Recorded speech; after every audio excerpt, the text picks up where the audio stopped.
Hey everyone, James from TeaDB here, bringing you another Inbetweenisode. So, another part of this quarantine edition of Inbetweenisode is trying to think of some interesting creative topics to talk about. Often end up kind of circling around the same boat of topics. So, we're going to be doing something on storage today, and I'm just trying to answer a question that commonly gets phrased. People like to think about their Pu'erh storage, how to maintain it, how to store it for the long term. And today I'm going to just focus on the question, is my Pu'erh dried out? And I'm going to also cover one way to actually measure it to see, so you don't have to rely totally on your intuition and what you think might or might not be happening, which can often be, inaccurate, I include myself there. I don't think I necessarily have a 100% intuition on when something is dried out versus not. Going to talk about a little bit more of those specifics and special cases a little bit later on. So I think it touches on a topic I've talked about a couple times, which is short-term versus long-term Pu'erh storage. In terms of long-term Pu'erh storage, it's pretty straightforward.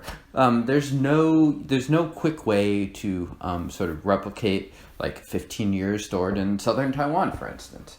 If you stored your tea for that long, the tea's natural characteristics are going to be permanently changed and different than something that was stored 15 years in Kunming or in Seattle or something like that.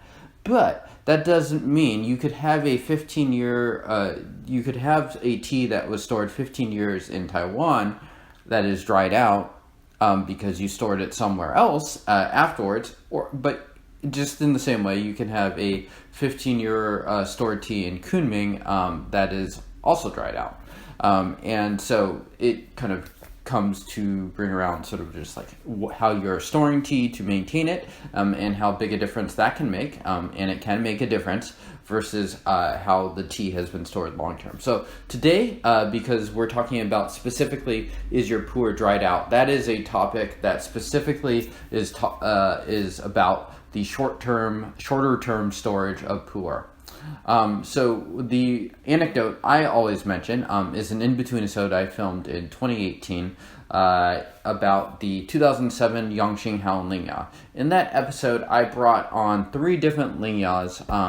2 of them had been stored virtually identical for 10 years, and for the 1 year previous to that, one of them was stored in a Ziploc on my shelf over here, and the other one was stored in a Humidor and was basically unconsumed. So this test I got from Marco, and he deserves a lot of credit. I don't see enough people doing this test, and a lot of people like to speculate on storage. So I think this is a good way to stop speculating and to actually get some measurements in trying to understand it. So long story short, what you do is you get a Mylar bag. You want to make sure you're sealed up real good, and you put a cake in here with a hygrometer. And I've in the past stored it with a couple hygrometers if you're not sure if one is totally accurate. And you just need a few days. So I have had the cake in here for about 4 or 5 days. So with the Lingyas, what happened is that the one that I had been storing on my shelf in a Ziploc, so it was still sort of protected, was measuring 52 relative humidity.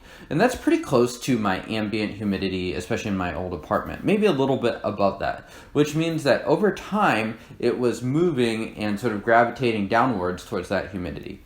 Whereas the one I directly removed from my storage was measuring 64 relative humidity, which is actually right about where the humidity level that tea was being stored at in that device.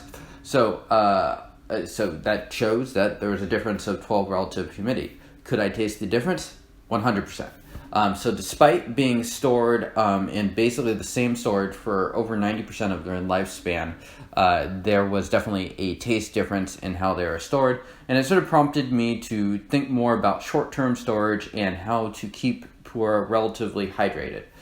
So yeah, this is definitely kind of not a total novice Pu'erh topic, maybe at least an intermediate level. So basically just storing it like this and there.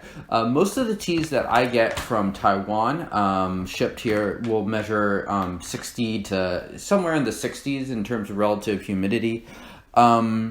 if you get something that's like 55 or above, I'd say that's still pretty normal. But I've also gotten teas that are significantly beneath that level too. And for me, I think that sort of indicates the tea might be somewhat dried out and could benefit from sort of a rehydration process, which could be as simple as just adding a Boveda pack into here. Okay, so let's talk a little bit about the tea that I am storing in here. So this is a tea that was shipped to me on September 5th from Geraldo of Far Windward Tea. He is based in Wenatchee, which is also here in Washington State, but has a very different climate than Seattle. And it's actually a fair bit... if Seattle has a reputation for being more mild, this is a higher elevation area that gets colder and is definitely hotter and drier during the summertime. So I had this shipped September 5th, so sort of towards the end of summer. It's an Iwu cake. I think it's 2001, 2002, so from the early 2000s. When I first got this tea shipped here, I put it in here, it did the same process, and it was measuring 36 relative humidity. So that's pretty low. So I didn't even bother tasting the tea at that point. Instead, I just put it into this big thing, which is my rehydration process, basically just storing it with the rest of my Pu'erh, where I'm regularly measuring above 60 relative humidity. So now I'm filming this December 21st. I took it out of the Pu'erh maybe on the 16th or 17th. So let us see what we are getting from the hygrometer. All right, so we are getting 54 relative humidity from the hygrometer, which means that the tea has been sort of slowly rehydrating. So in the span of, 80 days or so, we have gone from 36 to 54, 54 relative humidity. So that's pretty good. Now, that means that the tea is moving in the right direction to taste, and it's almost at a place where I could probably taste this and see what it's like, see if it's dried out. I think that's an important thing to note. A lot of people ask, am I messing my tea storage up? This is a really simple way that doesn't require a lot. A Mylar bag and a hygrometer. And if you're serious about Pu'erh storage and you don't want to spend that money, I would question that, because it's like the amount that you'll probably be spending on Pu'erh is greatly outnumbers the cost of a simple Mylar bag and hygrometer. So I think this is a really simple way to just sort of learn, is your tea dry or not? So the example that I always give, and I mentioned this a few times, but I'm just going to keep talking about it because I think more people need to learn about this, is an anecdote from Marco, who has done a couple posts on this tea, the Shizahao Shishang Meishao. It's basically a 2007 Taiwanese boutique brand cake.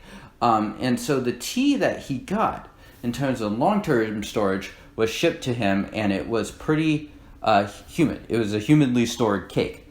But in terms of short-term storage, when he measured the relative humidity that it was generating 47, which is very low for a Taiwanese stored cake. That's not quite as low as this cake was, but this cake did not come from Taiwan. So he basically, so in the long term, the tea was stored, humidly, aggressively. But on the short term, it was definitely dried out. So what he found is that he basically stored the tea again in something like this, and then I think he rehumidified it with just a simple Boveda pack. And over the course of a few months, he got the relative humidity back to the 60s. And basically the cake started to taste a lot better then. One way you could go wrong is if you're relying on a more intuitive approach, is you could taste that tea and you can say, okay, this is pretty dank. I need to air this out more. And you're actually making the problem much worse because you're interpreting the long-term storage as the short-term storage.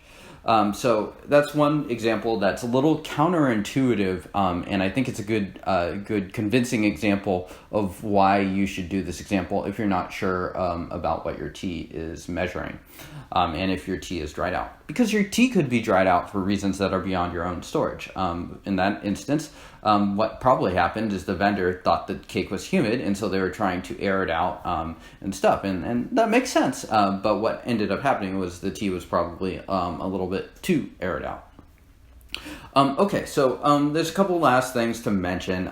It's probably generally a good idea also to control for temperature. Personally, I don't bother. My temperature in here, varies by 5 or 6 degrees over the course of 24 hours, but it's not a huge difference, but it could make a small difference in some of the readings. I think in the case of this, the change is dramatic enough that it doesn't matter so much. Another thing I was trying to measure in sort of this was just sort of the rate at which it increases. So over the course of 80 days, I was able to get the humidity up by geez, what is that? Almost 20 points. So that's pretty good. I think it still probably needs a bit more, so I'll probably chuck it back in there. Maybe try it once before then. The last thing is, this is not a perfect comparison, but I think it's a simple and an easy one. Maybe we're measuring the humidity from more of the outer layer rather than the inner core. I don't know. That's a little bit beyond my technical expertise for sure, but I think it is a way, and it does seem to work quite well as far as just sort of measuring the state that a tea is in. So thank you all for tuning in, and I will see you all next time. Cheers.